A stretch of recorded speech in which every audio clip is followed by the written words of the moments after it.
Freddie Rose West, Ian Brady y Myra Hindley, Gwendolyn Graham y Catherine May Wood. Estos son solo algunos de los dúos de asesinos seriales más infames de la historia. Aunque sus crímenes viciosos y brutales nunca serán olvidados, suelen opacar a muchas otras parejas criminales cuya crueldad es igual de severa. Acompáñanos en el episodio de hoy mientras examinamos 3 casos perturbadores de parejas que literalmente fueron cómplices en el crimen.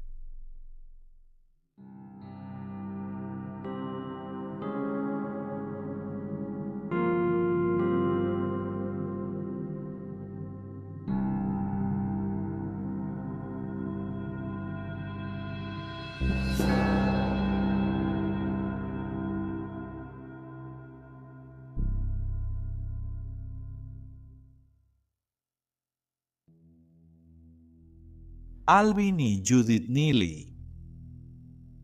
Alvin Neely, de 26 años, conoció a Judith Ann Adams, de 15, en 1980. Poco después, él dejó a su esposa y 3 hijos para irse con ella.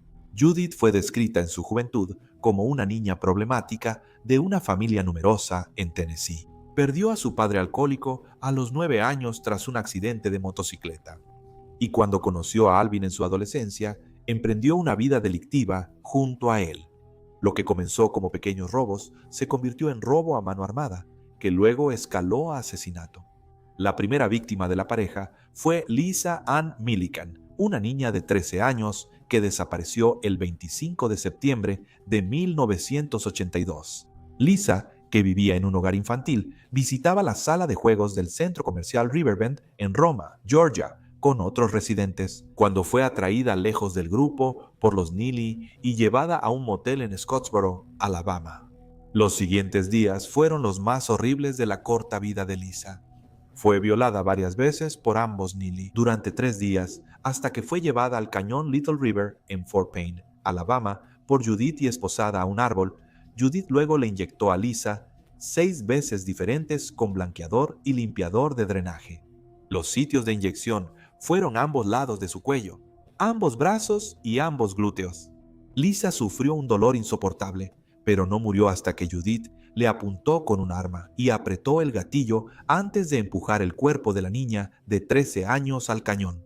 La pareja después llamó varias veces a las autoridades para reportar el cuerpo, que fue encontrado en el fondo del cañón. Las vidas de los Neely no eran glamurosas. Después del asesinato, viajaron por el sur de Estados Unidos, durmiendo en su auto, siempre huyendo. Robaban para financiar su vida y falsificaban cheques. Y a los 16 años, Judith quedó embarazada de gemelos. Incluso embarazada, Judith siguió delinquiendo, incluidos robos a mano armada. Un robo fallido en Georgia terminó con ambos en la cárcel, donde Judith dio a luz. Pero tan pronto como salieron, la pareja se reunió y continuó con su vida delictiva. El 4 de octubre de 1982, los Neely conocieron a Janice Chapman y John Hancock.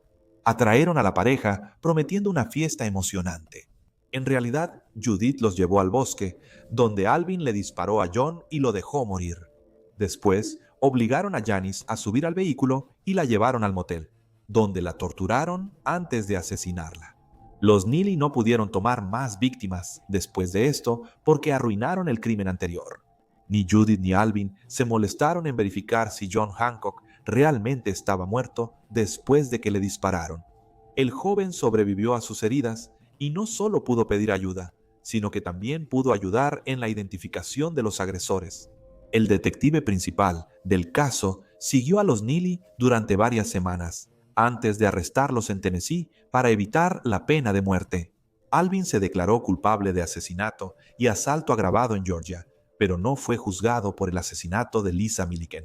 Como fue Judith quien apretó el gatillo, él fue sentenciado a cadena perpetua. Judith no se declaró culpable y fue a juicio en marzo de 1983. Mientras esperaba el inicio del juicio, dio a luz al tercer hijo de la pareja. 6 semanas tras el inicio del juicio, Judith fue hallada culpable del asesinato por tortura de Lisa Millican y sentenciada a muerte en la silla eléctrica. Una decisión que vino del juez, ya que el jurado había recomendado cadena perpetua. Fue la mujer más joven sentenciada a muerte en Estados Unidos. Con solo 18 años, después de la condena, decidió declararse culpable del asesinato de Janice Chapman. Intentó apelar para un nuevo juicio en el caso de Lisa Millican, pero su solicitud fue rechazada. En 1999, pocos días antes de su ejecución, su sentencia se cambió a cadena perpetua con posibilidad de libertad condicional tras 31 años. El gobernador que tomó esta decisión, F.O.B. James, según se informa, citó el hecho de que el jurado había recomendado cadena perpetua en su juicio como la razón detrás de su veredicto. En 2023, Judith no obtuvo libertad condicional. La hermana de Lisa, Tina Millican, recordó sentirse frustrada de que siquiera fuera una posibilidad que Judith fuera liberada al público, diciendo, cito, ella mató a una niña. ¿Por qué seguir pasando por esto? ¿Por qué seguir haciendo pasar a las familias por esto? Numerosos miembros de la familia Millican hablaron en la audiencia, al igual que el exfiscal Mike Odell, quien describió a Judith como alguien que mataba por diversión y agregó que era malvada y depravada. Judith podrá pedir libertad condicional en 2028. Alvin falleció en prisión en 2005.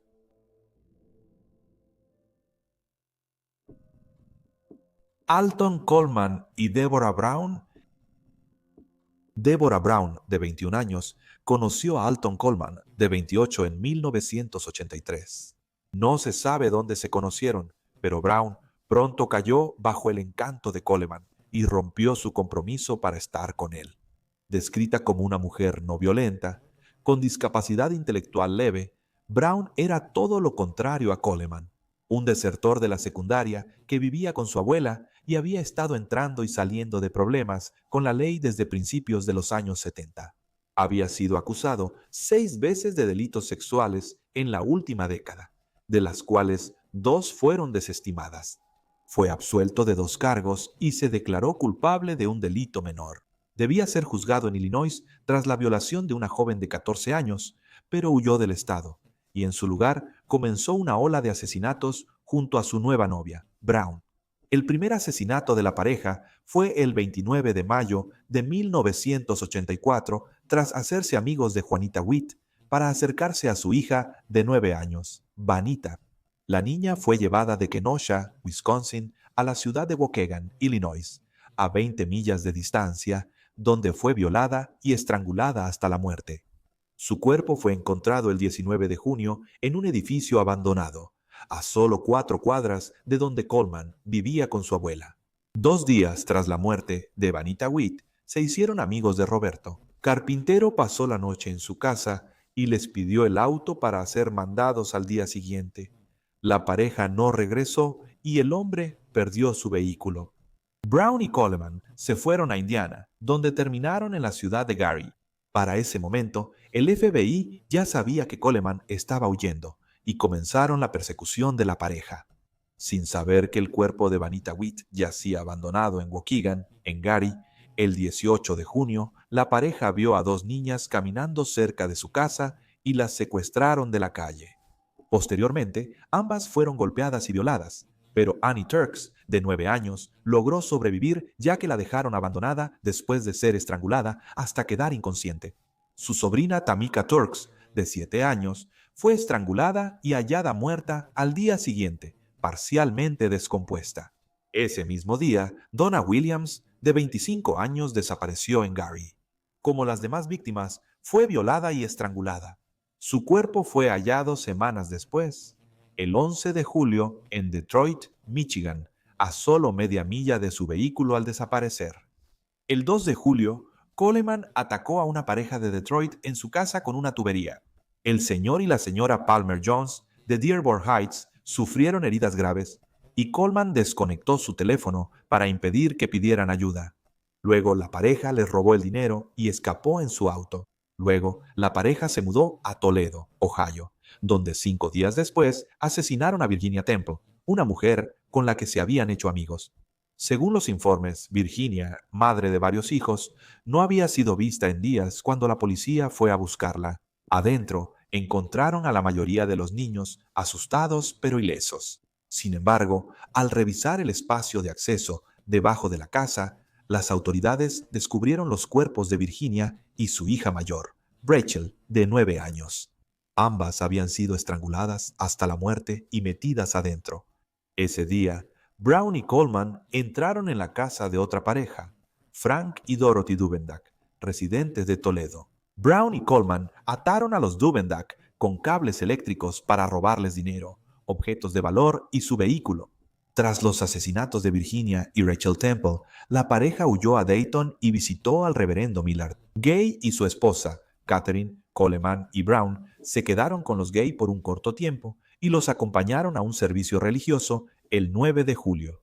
Luego los dejaron en Cincinnati, donde 3 días después la pareja eligió a su próxima víctima.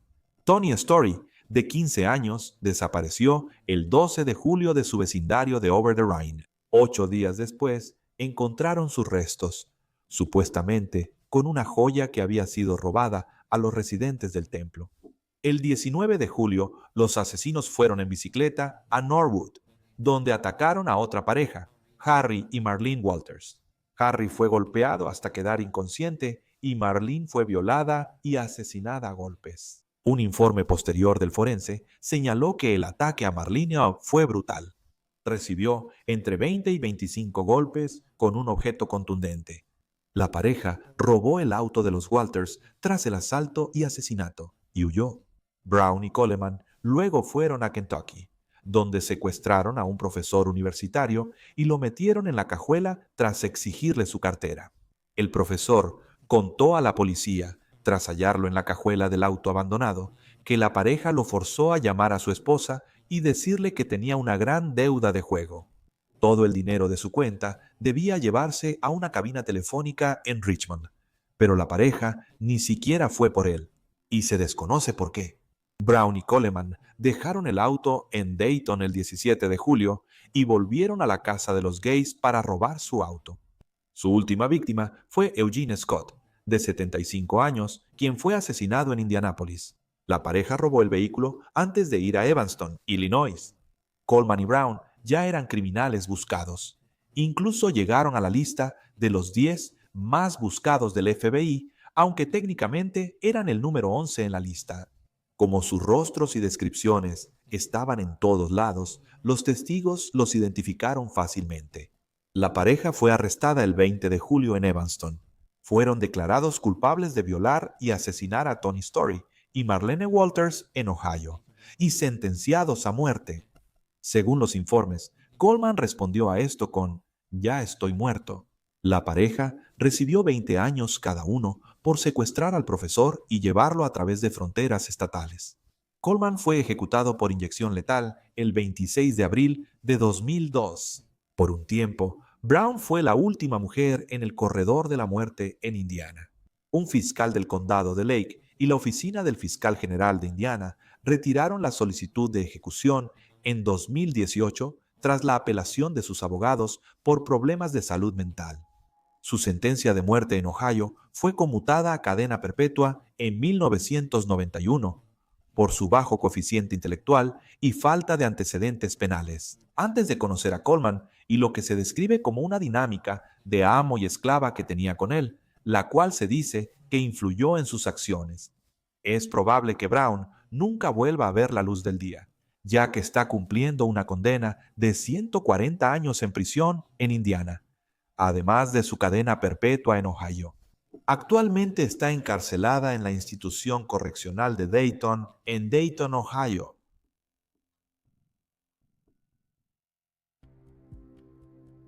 Monique Olivier y Michel Fourniret. Michel Paul Fourniret, nacido el 4 de abril de 1942 en Sedan, Francia, tenía antecedentes penales mucho antes de comenzar a cometer asesinatos con su esposa. De adulto, vivió sin rumbo, cambiando de trabajo de salario mínimo sin un objetivo claro. Y para mediados de la década de 1960 ya tenía problemas con la ley. Fue arrestado por primera vez en 1966 después de agredir sexualmente a una niña. Y para 1984 estaba en prisión cumpliendo condena tras abusar sexualmente de 5 jóvenes más. En prisión, empezó a escribirle cartas a Monique Olivier mediante un programa de amigos por correspondencia. En sus cartas describía fantasías horribles y violentas sobre abusar y asesinar niños, y Olivier respondió diciendo que lo ayudaría a cumplir esas fantasías si él asesinaba a su esposo. Aunque no lo hizo, la pareja inició una relación cuando Fournier salió de prisión en 1987. A inicios de diciembre de ese año, la pareja halló a su primera víctima, la estudiante de 17 años Isabelle Laville. El día 11, la pareja condujo en vehículos separados hasta donde encontraron a Isabel caminando a casa. Olivier detuvo su auto y le pidió a Isabel si podía subir y darle indicaciones, a lo que la joven de 17 años aceptó. Siguieron conduciendo un poco hasta que se encontraron con Michel, quien estaba parado al lado del camino, fingiendo que su auto se había descompuesto. Olivier le ofreció un aventón y él subió en la parte trasera. Allí, él estranguló a Isabel con un pedazo de cuerda, mientras su cómplice la sedaba usando la droga para violaciones, Rohypnol. La pareja llevó a Isabel a su casa, donde la violaron y estrangularon hasta matarla. Su cuerpo fue arrojado a un pozo en desuso, donde permaneció hasta el 11 de julio de 2006, cuando finalmente fue recuperado, 18 años después de su desaparición. En marzo del año siguiente, Farida Hamik, esposa de un ladrón encarcelado, contactó a Michel. Ella lo conocía porque su esposo fue su compañero de celda en prisión y le pidió ayuda. Para recuperar algunos bienes robados de un cementerio, Michel aceptó. Después de reunir los objetos, Farida le dio una parte de los bienes. El 12 de abril, Michel y Monique decidieron quedarse con todo el botín.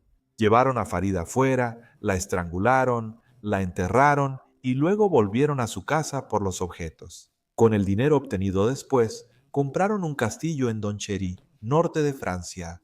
El cuerpo de Farida nunca ha sido recuperado. 5 meses después, en agosto de 1988, la pareja volvió a atacar.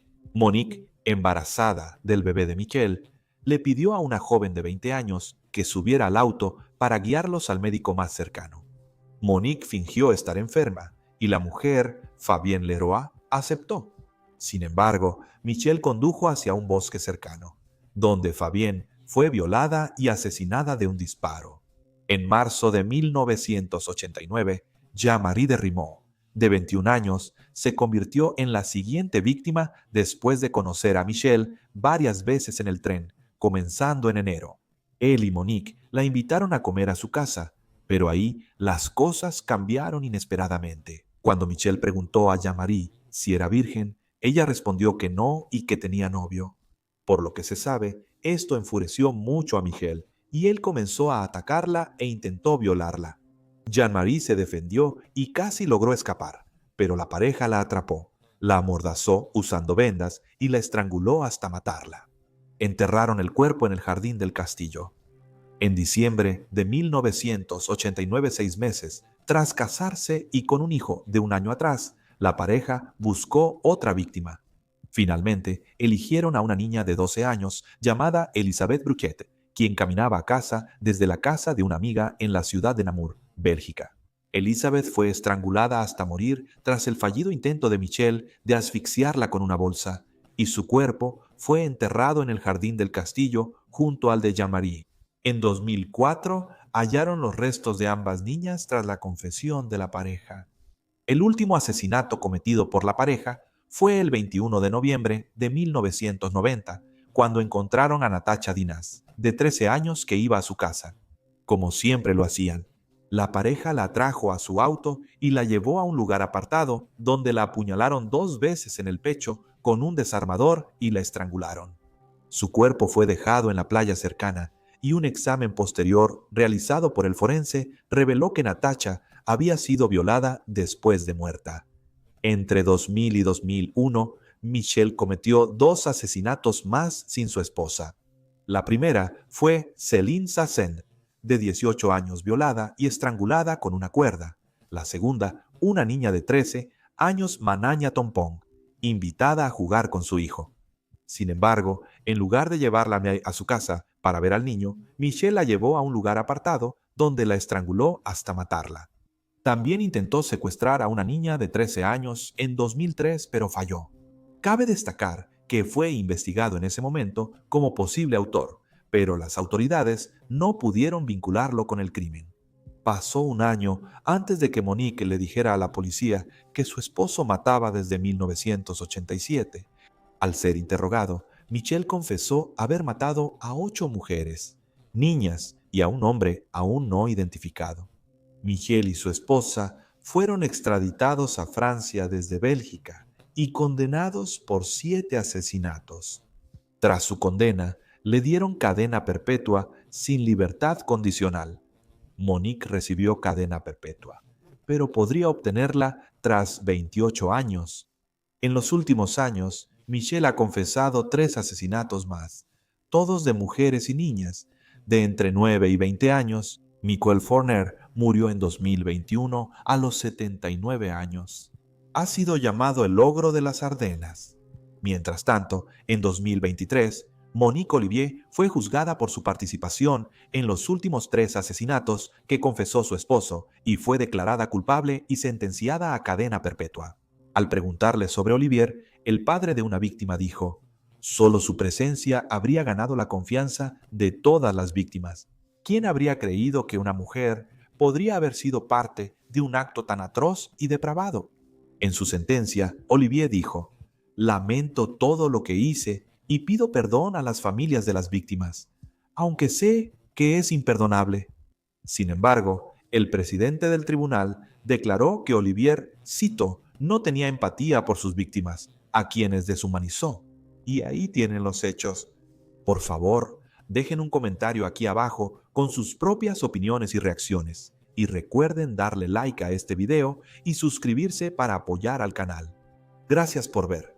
Manténganse alerta, manténganse seguros y nos vemos la próxima vez.